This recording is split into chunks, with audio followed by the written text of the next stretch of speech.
NCIB times ಮೀಡಿಯಾಗೆ ಸ್ವಾಗತ. ನಾನು ದರ್ಶನ್ ಹುಣಸೂರು. ಮಧ್ಯಮ ವರ್ಗದವರಿಗೆ ಅಂಬಾನಿ ಬಹಳ ದೊಡ್ಡ ಗಿಫ್ಟ್ ಅನ್ನು ಕೊಡ್ತಾ ಇದ್ದಾರೆ. ಕೇವಲ 15,000 ರೂಪಾಯಿಗೆ ಜಿಯೋ ಎಲೆಕ್ಟ್ರಿಕ್ ಸ್ಕೂಟಿ ಇನ್ಮೇಲೆ ಲಭ್ಯವಾಗುತ್ತೆ. ಹೌದು, ಭಾರತದಲ್ಲಿ ಎಲೆಕ್ಟ್ರಿಕ್ ವಾಹನಗಳ ಮಾರಾಟದಲ್ಲಿ ಕಂಪನಿಗಳ ನಡುವೆ ತೀವ್ರ ಸ್ಪರ್ಧೆಯ ಮಧ್ಯೆ ಮುಖೇಶ್ ಅಂಬಾನಿ ಒಡೆತನದ ಜಿಯೋ ಎಲೆಕ್ಟ್ರಿಕ್ ಸ್ಕೂಟಿಯನ್ನ ಕೇವಲ 14,999 ರೂಪಾಯಿಗೆ ಬಿಡುಗಡೆಯನ್ನ ಮಾಡೋದಕ್ಕೆ ಎಲ್ಲ ರೀತಿಯಾದಂತಹ ತಯಾರಿಯನ್ನ ಮಾಡ್ತಾ ಇದ್ದಾರೆ.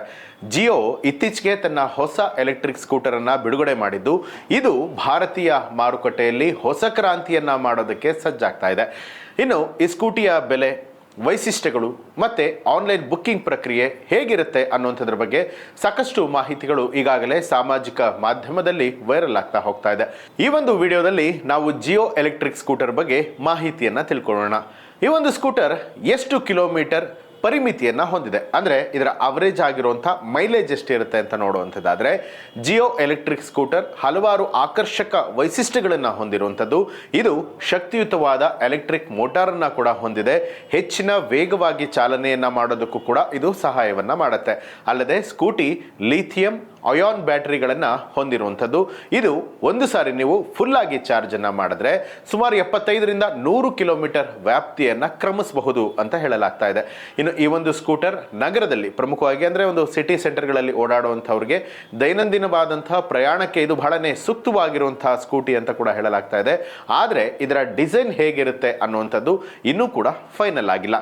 ಹಾಗಿದ್ರೆ ಇದರ ಬೆಲೆ ಎಷ್ಟಿರಬಹುದು ಅಂದರೆ ಅಪ್ರಾಕ್ಸಿಮೇಟ್ ಆಗಿ 15 ಇರುತ್ತಾ ಅಥವಾ ಆ ಕಡೆ ಈ ಕಡೆ ಇರುತ್ತಾ ಅಂತ ನೋಡುವಂಥದ್ದಾದರೆ, ಜಿಯೋ ಎಲೆಕ್ಟ್ರಿಕ್ ಸ್ಕೂಟಿಯ ಬೆಲೆ ಬರೋಬ್ಬರಿ 14,999 ರೂಪಾಯಿ, ಜೊತೆಗೆ ಅಲ್ಲಿಂದ ಹಿಡಿದು ಒಂದು 17,000 ರೂಪಾಯಿವರೆಗೂ ಕೂಡ ಇರಬಹುದು ಅಂತ ಹೇಳಲಾಗ್ತಾ ಇರುವಂಥದ್ದು.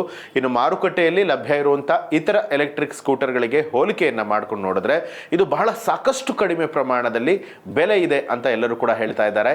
ಇನ್ನು ಕೈಗೆಟುಕುವಂತಹ ಬೆಲೆ ಇದಾಗಿರುವಂಥದ್ದು ಈ ಸ್ಕೂಟರ್ ಯುವ ಗ್ರಾಹಕರಿಗೆ ಮತ್ತು ಮೊದಲ ಬಾರಿಗೆ ಸ್ಕೂಟರ್ ಖರೀದಿಯನ್ನ ಮಾಡುವಂಥವ್ರಿಗೆ ಬಹಳ ಒಳ್ಳೆಯ ಉತ್ತಮ ಆಯ್ಕೆ ಅಂತ ಹೇಳಿದ್ರು ಕೂಡ ತಪ್ಪಾಗೋದಿಲ್ಲ. ಇನ್ನು ಆನ್ಲೈನ್ ಬುಕ್ಕಿಂಗ್ ಪ್ರೋಸೆಸ್ ಹೇಗಿದೆ ಅಂತ ನೋಡುವಂಥದ್ದಾದ್ರೆ, ಈ ಸ್ಕೂಟರ್ನ ಬುಕ್ ಮಾಡೋದಕ್ಕೆ ಆಸಕ್ತಿ ಹೊಂದಿರುವಂತಹ ಗ್ರಾಹಕರು ಆನ್ಲೈನ್ನಲ್ಲಿ ಈ ಬಗ್ಗೆ ಸಂಪೂರ್ಣವಾಗಿ ಮಾಹಿತಿಯನ್ನು ಪಡೆದುಕೊಂಡು ನೋಂದಾವಣಿಯನ್ನು ಮಾಡ್ಕೊಳ್ಬಹುದು. ಈ ಒಂದು ಪ್ರೋಸೆಸ್ ಏನಿದೆ ಇದು ಕಂಪ್ಲೀಟ್ ಆಗಿ ಫ್ರೀ ಆಫ್ ಕಾಸ್ಟ್ ಇರುತ್ತೆ. ಅದಕ್ಕಾಗಿ ಯಾವುದೇ ರೀತಿಯಾದ ಹೆಚ್ಚುವರಿ ಶುಲ್ಕವನ್ನು ವಿಧಿಸಲಾಗ್ತಾ ಇಲ್ಲ. ಇನ್ನು ಯಶಸ್ವಿಯಾಗಿ ನೋಂದಾವಣಿ ಮಾಡಿದ ನಂತರ, ಅಂದರೆ ನೀವೇನು ಸ್ಕೂಟರ್ನ ಬುಕ್ಕಿಂಗನ್ನು ಮಾಡ್ತೀರಾ, ಅದಾದ ನಂತರ ಗ್ರಾಹಕರಿಗೆ ಒಂದು ರಿಜಿಸ್ಟರ್ ನಂಬರ್ನ ಇವರು ಕೊಡ್ತಾರೆ. ಅದನ್ನು ತಾವು ತಮ್ಮ ಸ್ಕೂಟಿ ತೆಗೆದುಕೊಳ್ಳುವಂತಹ ಸಂದರ್ಭದಲ್ಲಿ ನಿಮ್ಮ ಹತ್ತಿರದಲ್ಲಿ ಎಲ್ಲಿ ಜಿಯೋ ಸ್ಕೂಟರ್ ಸೆಂಟರ್ ಇರುತ್ತೆ ಅಲ್ಲಿ ಹೋಗಿ ಆ ನಂಬರ್ನ ತೋರಿಸಿದ್ರೆ ಸಾಕು, ನಿಮಗೆ ಗಾಡಿ ಡೆಲಿವರಿ ಆಗುತ್ತೆ. ಹಾಗಿದ್ರೆ ಈ ಸ್ಕೂಟರ್ನ ಇವಾಗಲೇ ಖರೀದಿ ಮಾಡಬಹುದಾ ಅಥವಾ ಯಾವ ಡೇಟ್ವರೆಗೂ ಕಾಯಬೇಕು, ಆ ಮಾಹಿತಿ ಕೂಡ ಕೊಡ್ತೀನಿ. ಜಿಯೋ ಎಲೆಕ್ಟ್ರಿಕ್ ಸ್ಕೂಟರ್ 2025ರಲ್ಲಿ ಇದು ಬಿಡುಗಡೆಯಾಗುತ್ತೆ ಅನ್ನುವಂಥ ನಿರೀಕ್ಷೆ ಇರುವಂಥದ್ದು.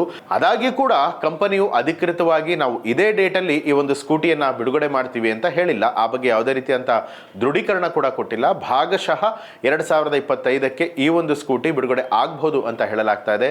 ಅಧಿಕೃತ ಮಾಹಿತಿ ಲಭ್ಯವಾದ ಕೂಡಲೇ ಗ್ರಾಹಕರಿಗೆ ಈ ಬಗ್ಗೆ ನಾವು ಮಾಹಿತಿಯನ್ನ ಹಂಚ್ಕೊಳ್ತೀವಿ ಅಂತಲೂ ಕೂಡ ಅಂಬಾನಿ ಗ್ರೂಪ್ ಹೇಳಿರುವಂಥದ್ದು. ಹಾಗಿದ್ರೆ ನೀವು ಕೂಡ ಸ್ಕೂಟರ್ನ ಖರೀದಿ ಮಾಡಬೇಕು ಅನ್ನುವಂಥದ್ದಾದ್ರೆ ಆತರ ಪಡಬೇಡಿ. ಕಾಂಪಿಟೇಷನ್ ತುಂಬಾ ಜಾಸ್ತಿ ಇದೆ. ಆದಷ್ಟು ಬೇಗ ಈ ಒಂದು ಜಿಯೋ ಎಲೆಕ್ಟ್ರಿಕ್ ಸ್ಕೂಟರ್ ಕೂಡ ನಿಮಗೆ ಲಭ್ಯವಾಗುತ್ತೆ. ಬಹಳ ಕಡಿಮೆ ಪ್ರೈಸ್ನಲ್ಲಿ ಈ ಒಂದು ಸ್ಕೂಟಿಯನ್ನ ತಮ್ಮದಾಗಿಸ್ಕೊಳ್ಬಹುದು. ಈ ಒಂದು ಮಾಹಿತಿ ನಿಮಗೆ ಇಷ್ಟ ಆಯಿತು ಅನ್ನೋಂಥದ್ದಾದ್ರೆ ನಿಮ್ಗೆ ಏನಿಸ್ತು ಅನ್ನೋದನ್ನ ಕಮೆಂಟ್ ಮಾಡಿ ತಿಳಿಸಿ. ಯಾರೆಲ್ಲ ಚಾನೆಲ್ ಅನ್ನ ಇನ್ನೂ ಕೂಡ ಸಬ್ಸ್ಕ್ರೈಬ್ ಮಾಡಿಲ್ಲ, ಸಬ್ಸ್ಕ್ರೈಬ್ ಮಾಡಿ, ಬೆಲ್ ಐಕಾನ್ ಒತ್ತೋದನ್ನ ಮರಿಬೇಡಿ.